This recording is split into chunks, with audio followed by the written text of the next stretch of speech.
तूने कहा क्यों, तुम्हारे औकात है क्या? अंतिम समय तक नीतीश कुमार इस सीट पर काफ़ी कमज़ोर रहे। उपेंद्र कुशवाहा को यहाँ उतारना चाहिए था, तो कहीं ना कहीं हमें राजद को वहाँ लड़ने से रोकना हो। भूमिहार वैसी जाती है बिहार की जो अपना वोट बर्बाद नहीं होने देती है। इस सारे समीकरण पर एकाएक भारी पड़ गए वीआईपी के मुकेश सहनी। नमस्कार, भारत लाइव देख रहे हैं आप। कुर्नी का उपचुनाव खत्म हो चुका है और अब बारी एग्जिट पोल की है, जिसमें हम आपको बताएंगे कि कौन सा जातीय समीकरण किस तरफ गया और कौन से वो लोग थे जिन्होंने एक दूसरे दलों में वोट काटा। सबसे महत्वपूर्ण बात यह हो जाती है कि भारतीय जनता पार्टी जहां बताया जा रहा था कि कुर्नी में पिछड़ेगी, लेकिन भाजपा की स्थिति काफ़ी अच्छी रही। भाजपा ने अपने आप को बैक किया।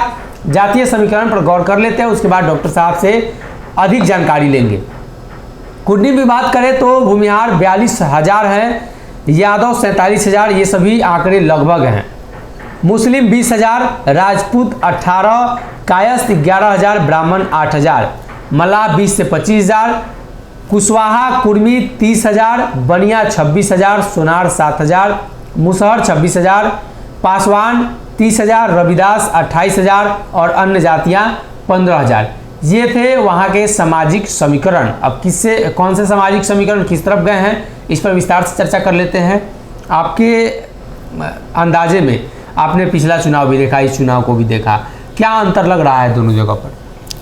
देखिए, सबसे बड़ा अंतर तो ये लग रहा है कि पिछले चुनाव में 2 सीटें थीं और दोनों सीटों पर समीकरण राजद के पक्ष में था। कहीं ना कहीं प्रत्याशी का भी कंसंट्रेशन भंग होता होगा, शीर्ष नेता कभी यहाँ कभी वहाँ जाते होंगे। ठीक है, लेकिन दोनों जो सीटें थी वो राजद के फेवर की सीटें थी और ये भी सीट आप देख रहे हैं तो ये भी राजद के फेवर में ही थी। लेकिन अंतर ये हुआ कि उन दोनों सीटों पर लड़ने चुनाव गई थी राजद। यहाँ राजद पर दबाव डालकर नीतीश कुमार ने सीट अपने पाले में कर ली। सीट अपने पाले में कर लेना है अलग बात है, जीतना एक बिल्कुल ही अलग बात है। इस सीट पर शुरुआती दौर से ही दावेदारी जो है जदयू की कमज़ोर थी जी। जदयू प्रत्याशी चयन में तो कन्फ्यूज़न नहीं था, लेकिन दबाव ये डाल रही थी कि अगर प्रत्याशी को टिकट दिलाना है तो कहीं ना कहीं हमें राजद को वहाँ लड़ने से रोकना होगा। राजद के पास भी प्रत्याशी कई थे जो वर्तमान वहाँ के विधायक थे, जिनका विधायकी कैंसिल हुआ, उनकी पत्नी थी, एक और सैनी समाज के शेखर सहनी थे। तो ये प्रत्याशी वहाँ पे लगातार थे इन कंटेंशन। यहाँ तक कि नीलाभ कुमार जो कि वीआईपी के प्रत्याशी हैं, उनको भी राजद टिकट देने की तैयारी कर रही थी जी। लेकिन इस सारे समीकरण पर एकाएक भारी पड़ गए वीआईपी के मुकेश सहनी। मुकेश सहनी ने 2 सीटों पर प्रत्याशी नहीं देकर महागठबंधन का सहयोग किया और ये उम्मीद लगाई कि नीतीश कुमार और तेजस्वी यादव उनके साथ न्याय करें और उनको कुर्नी से चुनाव लड़ने दें जी। लेकिन आपने देखा कुर्नी में उनके दावे के बावजूद राजद अंतिम समय तक चुप रही। दोनों के बीच काफ़ी विवाद हुआ था। अंदर की खबर तो हमने बताई थी कि नीतीश कुमार अड़ गए थे कि तेजस्वी को फिर पीछे जाना पड़ेगा सीट पर, और तेजस्वी ने किसी तरह से गठबंधन बचाने के लिए अपने आप को पीछे किया और इस सीट की कुर्बानी दी। तो अपना जो भी उनका इंटेंशन रहा हो नीतीश कुमार का, लेकिन फिर इस सीट पर जब जदयू का प्रत्याशी उतरा तो भाजपा ने भी समीकरण देखते हुए प्रत्याशी उतारा। जदयू को लगातार घटता जनाधार। दोनों सीटों जो उपचुनाव हुए थे गोपालगंज मोकामा में, वहाँ पे जदयू का 0 ट्रैक रिकॉर्ड, 0 हेल्प, ये साबित कर गया कि मैंने कहीं ना कहीं इस सीट पर भी जदयू कमजोर हो जाएगी। लेकिन ललन सिंह और तेजस्वी यादव ने खूब कैंपिंग की। मेन ट्रिक सभी लोग मिस कर गए। उपेंद्र कुशवाहा को यहाँ उतारना चाहिए था, पहले उतारना देनी चाहिए, बिल्कुल पहले उतारना चाहिए था और अंत तक रखना चाहिए था। वहीं भाजपा ने क्या फायदा उठाया, जो यहाँ के वोटर्स हैं उनके समीकरणों को देखते हुए पृथ्वी माली को परमानेंट कैंपिंग करा दी वहाँ पे जी। सारे भूमिहार नेताओं को परमानेंट कैंपिंग करा दी वहाँ पे जी। और लास्ट में चिराग पासवान को उतारा ताकि जो वोट है पिछड़ों का उनको एक बार में अपने पाले में किया जा सके। यहाँ एक और बात जानिए, पूरे चुनाव में घूमते रहे खुद अजय निषाद, ये भी एक बड़ा फैक्टर था कि वो अपनी साख मजबूत यहाँ रखे जी। शुरुआती दौर से ही लड़ाई स्पष्ट हो गई थी कि मैंने जदयू बाहर हो जाएगी, इस लड़ाई में नहीं रहेगी। और इस लड़ाई में मुख्य जो लड़ने वाले पहलवान हैं वो वीआईपी के नीलाभ हैं और बीजेपी की तरफ से केदार गुप्ता।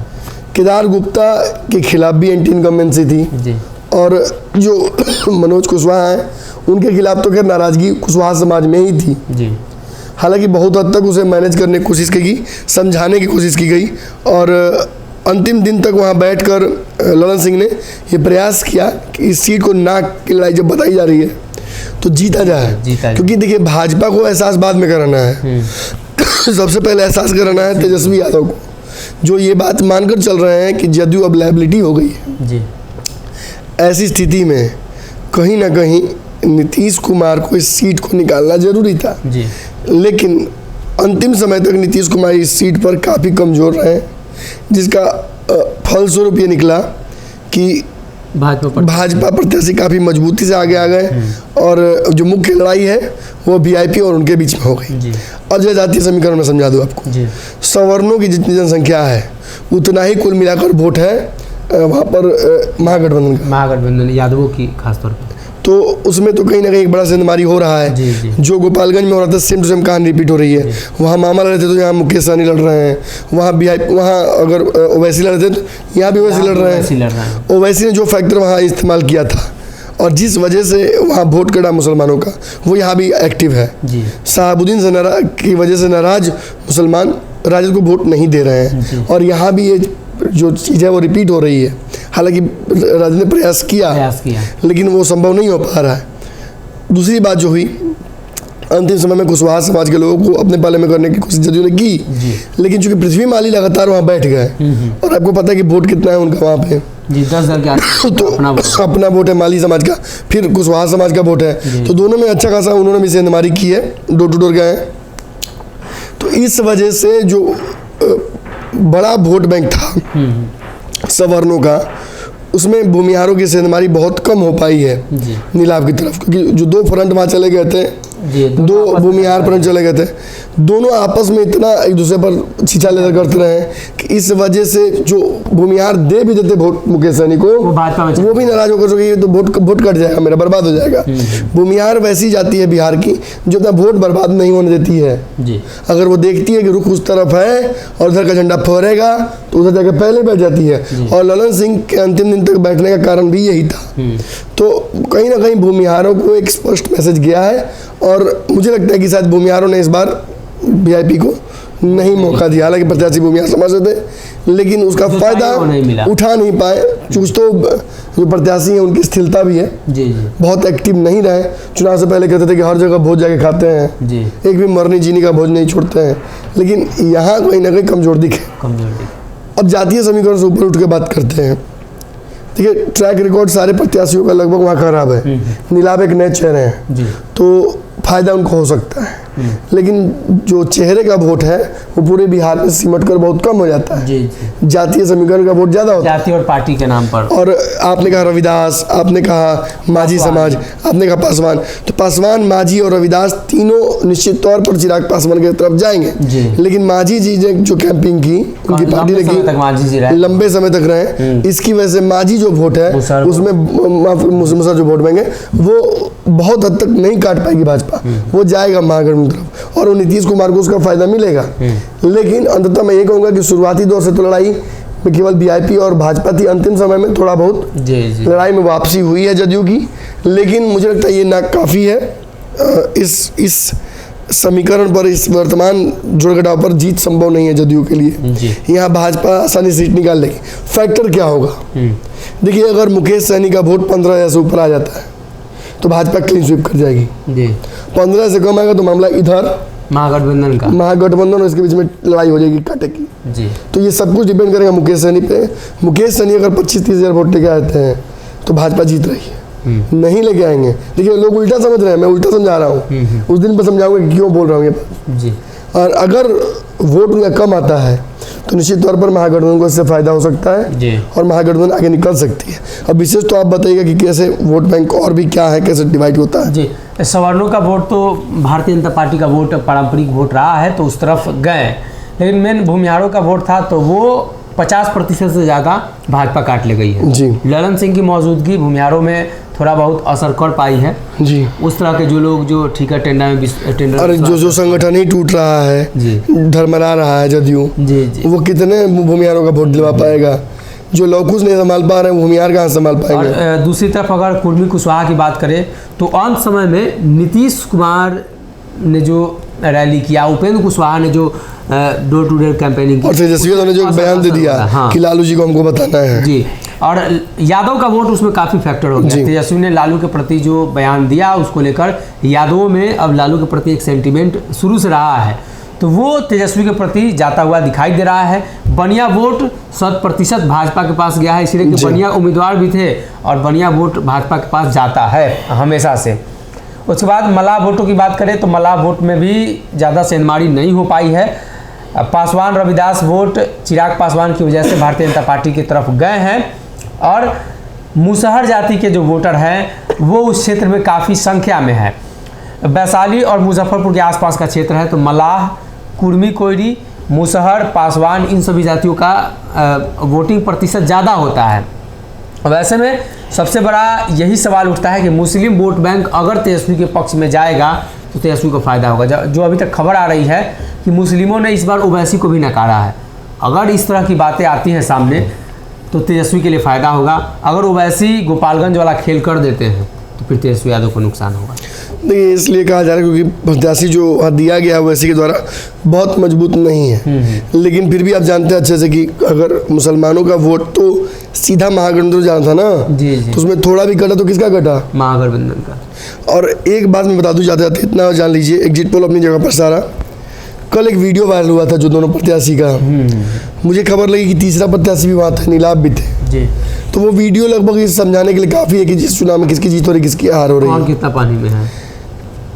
अगर आप देखेंगे तो मनोज कुशवाहा जिस तेवर में थे या जिस बेचैनी में थे, वो गुस्सा उनके बयानों में झलक रहा था। केदार गुप्ता ने जब उनसे बात की तो उन्होंने सीधे तुमतराम पर उतर गए, और जब उन्होंने इधर से कहा कि यार कैसे बोल रहे हो यार, तो उन्होंने कहा क्यों तुम्हारे औकात है क्या? और उसके बाद अगर शायद कैमरा चल नहीं होता तो एक दूसरे को गाली भी देते दोनों जी, और वो सारी बद्दी गालियाँ होती। लेकिन बेचैनी जो है वो साफ मनोज कुशवाहा में दिख रही थी। सबसे बड़ी बात, इस दोनों की लड़ाई में तीसरा प्रत्याशी भी वहाँ था जी, जो दिखाई नहीं। स्पष्ट करता है कि मुकेश सहनी इस चुनाव में अपनी तरफ से तो उन्होंने पूरा मेहनत किया, लेकिन प्रत्याशी दिखा ही नहीं। अब बात करते हैं इन दोनों की, तो इन दोनों में देखिए निश्चित तौर पर मनोज कुशवाहा को जनता का जो दंश है वो झेलना पड़ा है। एंटी इनकम्बेंसी उनके खिलाफ ज़्यादा लगी है और कुशवाहा समाज भी नाराज था उनसे। और एक बात और जान लीजिए, जो प्रत्याशी से अपने सामने जो प्रतिद्वंदी है उनसे इस लहजे में बात कर रहे हैं, वो कार्यकर्ता से कैसे बतियाते होंगे और आम जनता से कैसे बतियाते होंगे, ये भी आप जान लीजिए। पूरे चुनाव में मैं कहता रहा हूँ कि उनके खिलाफ नाराजगी वहाँ है। कैंडिडेट बदलने के लिए जदयू पर दबाव था, लेकिन जातीय समीकरण में फंसकर नीतीश कुमार से एक बहुत बड़ी गलती हो गई। अब एक कुशवाहा तो यहाँ नाराज है और दूसरा कुशवाहा से वहाँ नाराज लोग हैं। क्या लगता है आपको कि इस बैतरनी में पार हो पाएंगे? बहुत दिक्कत होगा, असंभव लग रहा है जदयू को यहाँ से जीत पाना। अगर जीत गई तो मैं भी कुछ सीख जाऊँगा, लेकिन मुझे नहीं लगता कि इस चुनाव में कोई हम सरप्राइज देखेंगे। तो जनता दल यूनाइटेड के प्रत्याशी और भाजपा के प्रत्याशी के बीच कड़ी टक्कर है। मुकेश सहनी के प्रत्याशी दिख नहीं रहे हैं, इसके पीछे के जो कारण थे हमने आपको बताया। ऐसे में अब चुनावी परिणाम का इंतजार करना होगा, किस तरफ चुनावी परिणाम आता है और कौन 2-3 पर आता है। अगर ये वीडियो पसंद आई और वह बिहार के राजनीति और बिहारियत से सरोकार रखेनी तो सब्सक्राइब बटन दबा के चैनल के सब्सक्राइब कर ली। ओजे एगो घंटी बा, ओकरा बटन दबा देला से कुल सटीक और मारक खबर रुआ मुफ्त में मिल जाई। अगर रुआ पत्रकारिता के हमनी के नया प्रयोग में सहयोग कर चाहतानी तो ज्वाइन बटन दबा दी। पेटीएम नंबर नोट कर ली 938681